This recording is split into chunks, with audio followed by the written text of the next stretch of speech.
dia, boa tarde, boa noite pra você, galerinha do Entendendo Nossa Mente. Eu acho que agora eu acertei o nome, eu sempre falo Entendendo a Mente, mas eu acho que é Entendendo Nossa Mente. Estamos aí, conteúdo do curso, quinta-feira hoje, né? Quinta-feira, dia 24 de outubro de 2024. Dia único, nunca mais vai se repetir. Então faça sempre bom proveito dele. Vamos lá, a gente na última aula, a gente falou na terça-feira, a gente falou um pouquinho do significado dos sonhos, a gente falou o conceito do inconsciente coletivo, na visão de Jung. E a gente vai seguir na visão de Jung com o conteúdo do curso de hoje, depressão na visão da psicologia analítica de Jung, certo? Então depressão na visão da psicologia analítica de Jung. E daí a gente vai seguir, tá bom, gente? Ó, eu já vou abrir aspas ou parênteses? Não, aspas, tô viajando. Você vê que português e matemática eu não sou bom. Português até que eu falo bem. Ele diz o seguinte, Jung, tá? A depressão na base, na variação do normal, não deve e não pode se limitar-se à doença em si mesmo e deve se basear na variação do normal. A depressão é uma inadaptação que ocorre quando a emergência do programa arquetípico, que é sentimento, essas coisas, se torna disfuncional, ou seja, quando seu sentimento se torna disfuncional na interação entre etapas chaves da vida, especialmente quando o ambiente, de forma parcial ou total, não satisfaz uma ou mais necessidades básicas. Apego, que é arquetípico. Isso, consegui falar. O que é arquétipo? É apego, cuidado, proteção, elemento, sentimento, pensamento, status, todas essas coisas. Então, a gente começa entendendo o seguinte, que a depressão, na visão de Jung, nada mais importa do que a disfunção de sentimento. Então, seria basicamente o seguinte, o meu hormônio do prazer, ele começa ele tá parado, tá equilibrado, aí ele começa a ir para baixo, vai um pouquinho para baixo, aqui é a base, tá? Aí ele volta para base, aí ele volta mais para baixo. Então, ele começa a ter essa movimentação nos sentimentos, nos prazeres, nas emoções, no cuidado, em tudo. Tanto que você pode ver que tem pessoas depressivas que elas nem banho tomam. Por quê? Porque elas não têm cuidado com si mesmo. Porque a depressão não permite. A depressão ela é tão forte, em alguns casos, tá? Ela é tão forte que a pessoa chega a ficar sem tomar banho. Que a pessoa para de comer. Que a pessoa, ela simplesmente quer... Eu tenho um caso na minha família de uma pessoa que ficou 2 anos trancada num quarto, sem se alimentar direito, sem se higienizar direito, sem viver, simplesmente trancada no quarto. Aí você fala assim, Léo, qual é o maior perigo da depressão? O maior perigo da depressão é o suicídio. Leonardo Juan, esqueci de me apresentar no começo. É o suicídio. O suicídio é a maior preocupação de um estado depressivo. Estado depressivo? Sim. Tem diferença entre estado depressivo e depressão. Depressão, falta de dopamina no cérebro, falta do hormônio de prazer, que tá lá embaixo. Estado depressivo, estado de tristeza em algum momento da nossa vida. Vou te dar um exemplo. Meu pai faleceu. Eu fico muito triste. É um estado depressivo, não é uma depressão. Eu posso entrar sim numa depressão pelo fato dele ter morrido e ter me fazendo muita falta e eu senti muito mal. Pode sim ser uma depressão, mas inicialmente é um estado depressivo. As pessoas confundem o estado depressivo com a depressão. E a depressão é algo mais longínquo, longínquo, melhor dizendo. É algo que falta ali o hormônio do prazer em mim o tempo todo. Totalmente diferente de um estado depressivo, que eu vou ficar 1, 2, 3, no máximo uma semana e vou passar, vou seguir minha vida. Então, a gente tem que ter a sensibilidade de entender o estado depressivo e a depressão. Não adianta, eu vejo muita gente que passou por um estado depressivo começar a tomar remédio para depressão. Imipramina, clonazepam, que não é para depressão, né? É mais um calmante, mas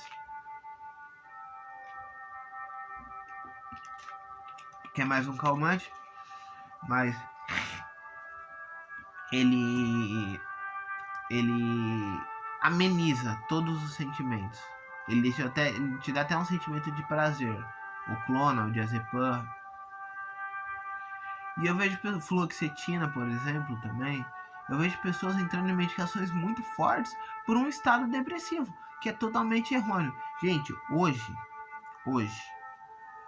o psiquiatra, na maioria dos casos, ele não quer saber se você está em estado depressivo ou você está em depressão. Ele vai te passar o remédio para você parar de encher o saco dele.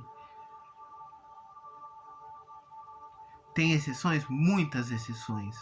Mas eu já passei por psiquiatra quando eu estava em estado depressivo, que ele mal queria saber. Ele só me passou um clonazepam, um Rivotril. Eu falei, meu, não tem sentido tomar isso. Tomei 1, 2, 3 dias ali, eu falei,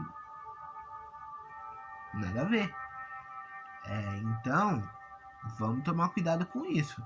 Vamos identificar o estado depressivo e identificar a depressão. E como que eu identifico isso, Léo? Vamos lá. Primeira coisa é o tempo. O tempo que você tá triste. Deixa eu colocar o celular no silencioso, porque senão daqui a pouco ele começa a tocar e aí o nosso mantra acaba.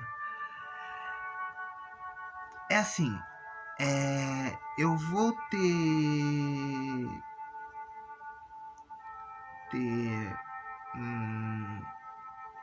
uma diferença quando eu tenho um estado de carência, de tristeza muito maior ou menor. A carência em si, ela tem que ser revista, tá? Porque carência é sempre estado depressivo. Porque uma pessoa que realmente entra em depressão, ela não sente carência, ela quer ficar sozinha. Ela quer ficar se isolar, ela quer se trancar, ela quer ficar no mundo dela. Agora, quando você nota a carência, você olhou o tempo e a carência, provavelmente é um estado depressivo. E esse estado depressivo tem cura? É o que mais tem cura. É viver. Você vive. Você tá em estado depressivo. Eu tive que pausar o vídeo um pouquinho, mas eu já voltei. Então eu tava falando da depressão e do estado depressivo. O estado depressivo, ele vai passar rápido. É rápido, coisa rápida. 1, 2 semanas no máximo. A depressão, não. A depressão é cruel. E na visão de Jung, ela se baseia na disfunção dos sentimentos, do pensamento, do apego, do cuidado, da proteção, do alimento, do status e etc. Mas, Léo, ambos têm cura? Tem muito psicólogo, psiquiatra, terapeuta, que diz que não tem cura a depressão. O estado depressivo se cura fácil, mas a depressão em si não tem cura. Eu já acredito que tem. Eu acho. Não. Eu tenho certeza que tem cura. Eu não acho. Eu tenho certeza. E como é feita essa cura? Numa depressão, num estado depressivo é só o tempo rapidinho cura, tá? E movimentos ao contrário. Eu sempre falo muito de movimento ao contrário, que é o seguinte, que é você fazer uma coisa que você não queria fazer. Você gosta, por exemplo, eu gosto de jogar videogame. Tô sem vontade nenhuma de jogar videogame. Eu vou lá e jogo videogame. Aí vai começando a melhorar. E na depressão é a mesma coisa. Pra mim a depressão tem cura sim. Em alguns casos, ela precisa de uma medicação. Precisa.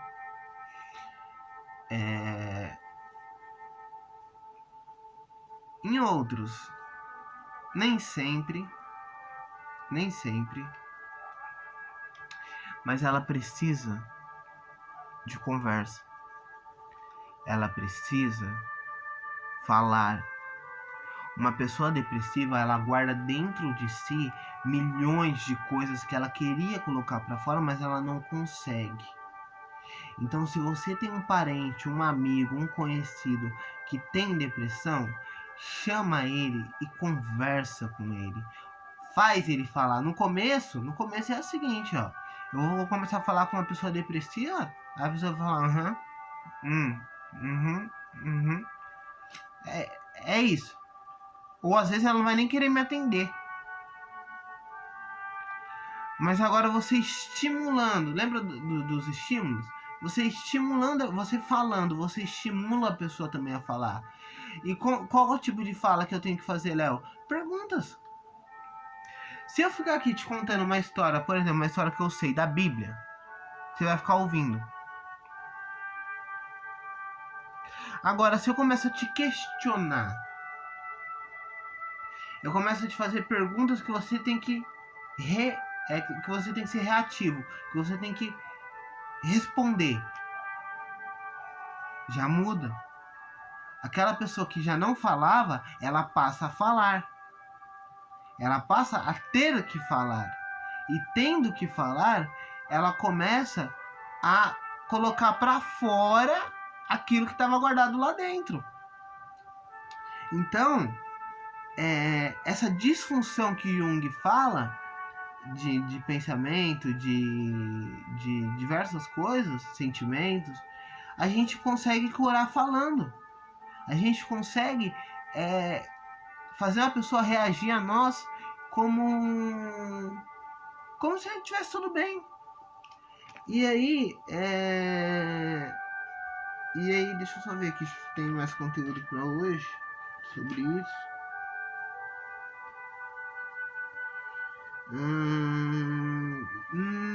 Acho que hoje a gente vai falar só de depressão mesmo. Só de depressão.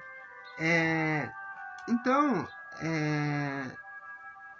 em si, a gente tem que fazer a pessoa falar. A pessoa tem que falar, a pessoa tem que se expor, a pessoa tem que entrar de novo na rota do mundo. Ela tem que entrar de novo na adequação daquilo que ela era.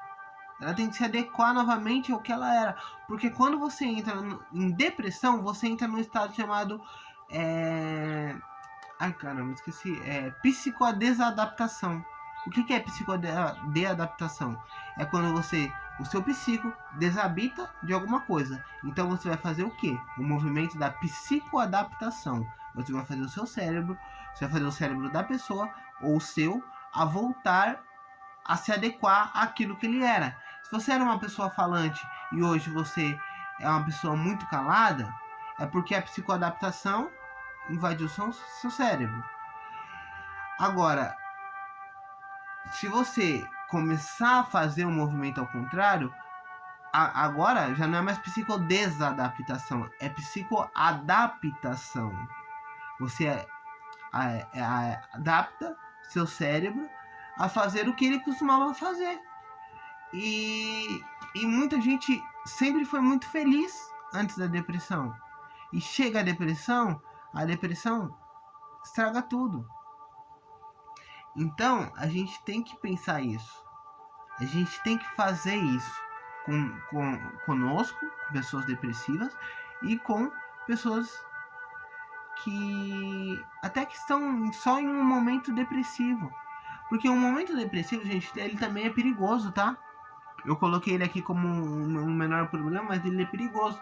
Porque uma pessoa pode se matar num estado depressivo. Ela nunca viveu isso antes.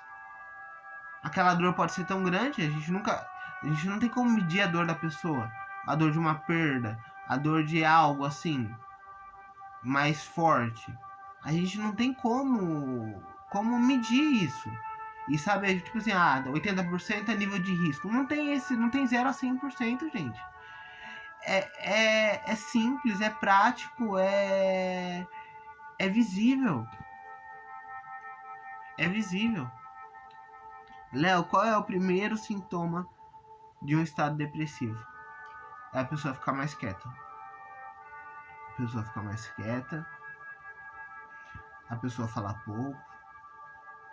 A pessoa ficar vendo fotos. Por exemplo, no caso de uma perda, você ficar vendo fotos de quem você perdeu.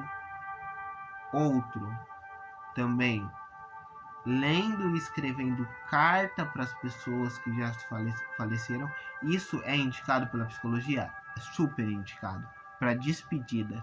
Agora, a pessoa ficar escrevendo carta todo dia para uma pessoa que já morreu é perigoso. Léo, mas você tá falando que a psicologia tá errada? Não tô falando que a psicologia tá errada, não. Você tem que escrever a carta sim pro seu familiar, seu amigo, seu parente, seu namorado, seu esposo, sei lá, que morreu. Mas essa carta tem que ser de despedida. Ela não pode ser recorrente, tá? Porque aí você passa a conversar somente com o morto, enquanto você tem que conversar também com o vivo. Mas, Léo, eu quero ter um diário. Ótimo, muito bom ter um diário. Muito bom ter um diário. Mas o diário, eu sugiro para duas coisas. Para você conversar com você mesmo e para você conversar com Deus. Ou melhor, com o seu poder superior. Seja ele Deus, seja ele Buda, seja ele Gadu, seja ele qual for.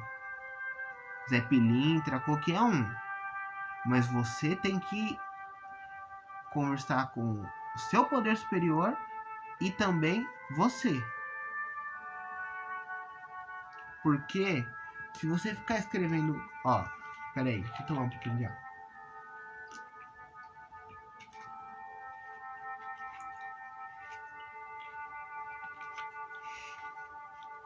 Se você ficar escrevendo carta para uma pessoa que já morreu muito tempo, muitas vezes, o que vai acontecer?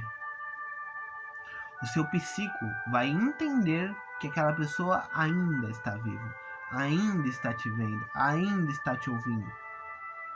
E, gente, a gente tem que trabalhar com fatos. Morreu, morreu. Acabou. Faz a carta de despedida e depois esquece. Depois da carta de despedida é o que? Sessões terapêuticas para você passar pelos estágios do luto. Interessante o luto, os estágios do luto, porque cada momento você pode ter um deles. As pessoas falam, o estágio do luto é um. Qualquer psicólogo, terapeuta que estiver vendo isso vai me condenar. Mas eu também sou terapeuta, então eu te falo. Estágio 1, 2, 3, 4, 5, 6 e 7. Só que você, num dia de estágio 1, aliás, você teve o primeiro estágio, você pode ter o quinto. E no outro dia você tem o sexto. No outro dia você tem o terceiro. Por quê? Porque nós somos feitos de emoção. A emoção predomina mais do que a nossa própria razão. Então nós temos que ficar alerta em relação a isso. Isso é de suma importância.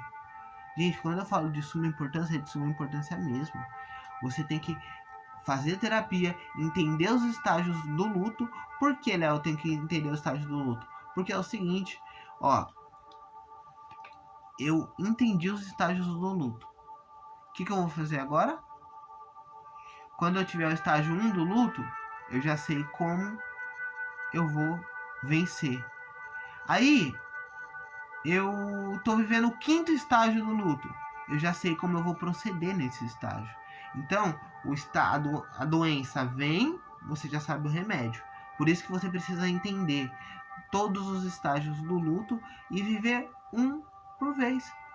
Não necessariamente em ordem, mas sim em constância. Porque assim, é igual eu acabei de falar, gente. A gente pode. Hoje eu posso estar vivendo estágio 1, mas amanhã eu posso estar lá no estágio 5 do luto. Base de euforia, base de momento depressivo, de um monte de coisa. Então, eu tenho que fazer terapia, eu tenho que aprender todos os estágios do luto e depois eu vou vivendo um por dia. E às vezes eu nem vou ter estágios do luto. Olha que coisa boa. Então, em razão à depressão, te leva a não crer em valor nenhum. Nesse sentido, acaba em desespero. Isso aí Jung que falou. Dica: se caso notar os sinais, buscar um profissional, tá? E fazer essas coisinhas que eu falei aqui, tá? E é isso, gente.